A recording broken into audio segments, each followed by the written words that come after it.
Good day, everyone. This is our presentation, Living Voices, the Legacy of Gamaba.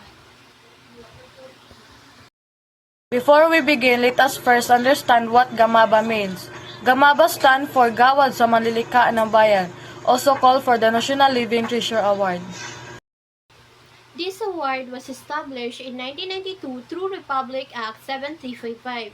It is given to outstanding Filipino traditional artists who have dedicated their lives to keeping indigenous art forms, oral traditions, and cultural heritage alive.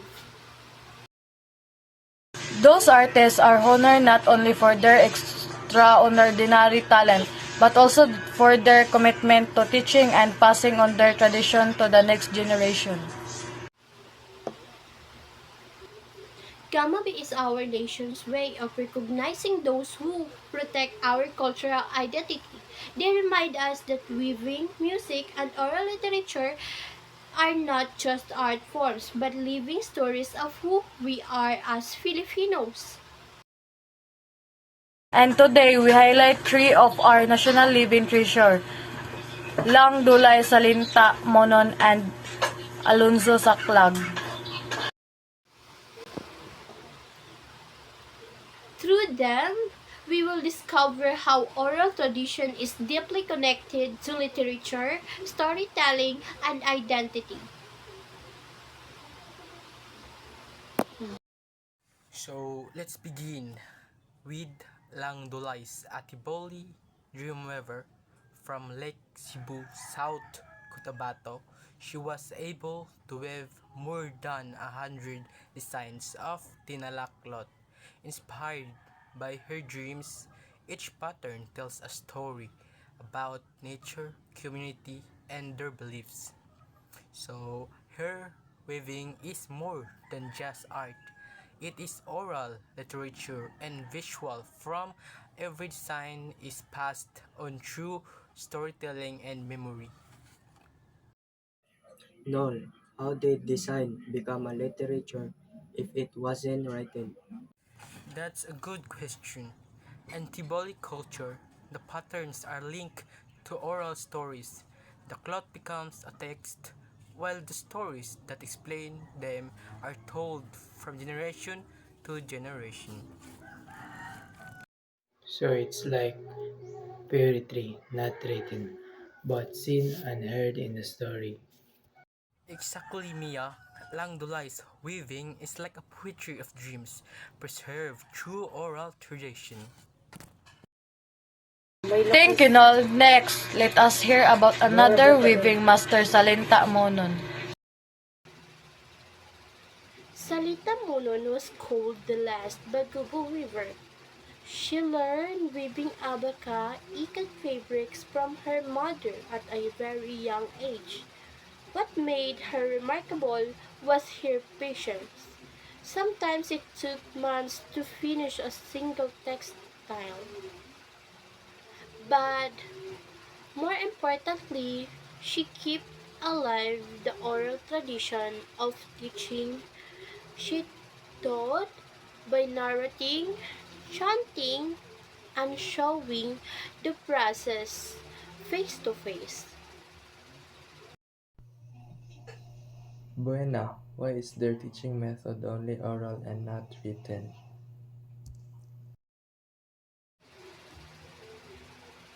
Good point, Bakasnos. In their cultures, knowledge is alive when spoken and demonstrated.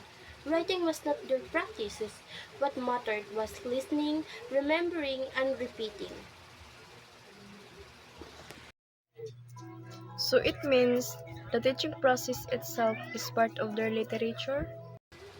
Yes, Padayo, their storytelling and chant are forms of literary expression, just like books or poems. Now let us move to the Cordillera, where Alonso Saclag preserved the rich traditions of the Kalinga peoples. Alonzo Saclag is a master of Kalinga music, dance, and oral traditions. He revived the playing of traditional instruments like the gangsa, and he promoted dance and rituals that embody the stories of their people. Rika, why is it still important to do their dances and music when times are modern? Padayaw, these performances are not just entertainment, they are living literature. Every beat of the gong and every dance step tells the oral story of the Kalinga people. It's like we're reading a book without paper but we hear and feel it. Exactly, Kabaluna. That is the power of oral tradition. We've learned that weaving, storytelling, music, and dance are more than just craft. They are oral tradition that form part of our national literature. Let's hear the final reflection of our participants. I realized that a cloth can be a story, just like Tinala. I learned that oral tradition lives through memory patterns and sound. I saw that teaching by word of mouth is a form of literature. I realize that tradition may die if we do not pass them on. Beautiful reflection. As we close, let us remember the voices of Lang Dulay, Salintamonon, and Alonso Saclay. They are our national living treasures, keepers of oral tradition and Filipino identity. Mabuhay ang ating kultura, mabuhay ang gamaba. Mabuhay ang ating kultura! Mabuhay ang gamaba! Mabuhay ang ating kultura. Mabuhay ang gamaba. Mabuhay ang ating kultura, mabuhay ang gamaba.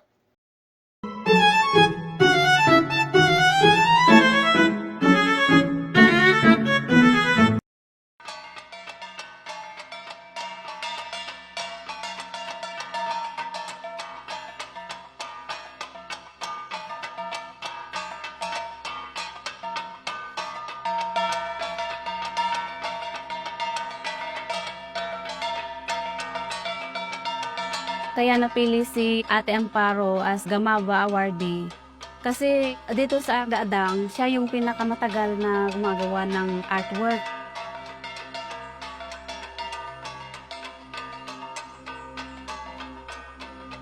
Nasustain niya yung kultura namin o tradisyon namin na beadworks at embroidery. Isa siya sa mga cultural masters na may pinakamagandang gawa.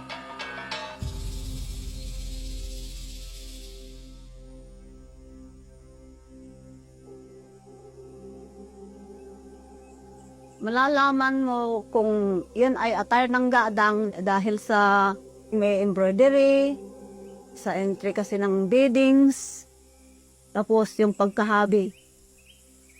Kakaiba talaga sa mga iba-ibang naghahabi.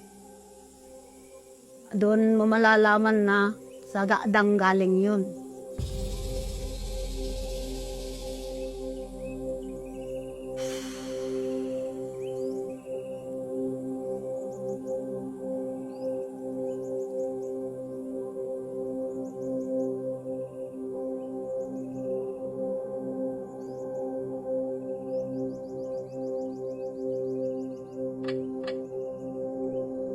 Fourteen years old ako, natutunan ko yung panghahabi through observation. Yung tita ko noon, naghahabi siya, noobserbahan ko lang. Pag alis niya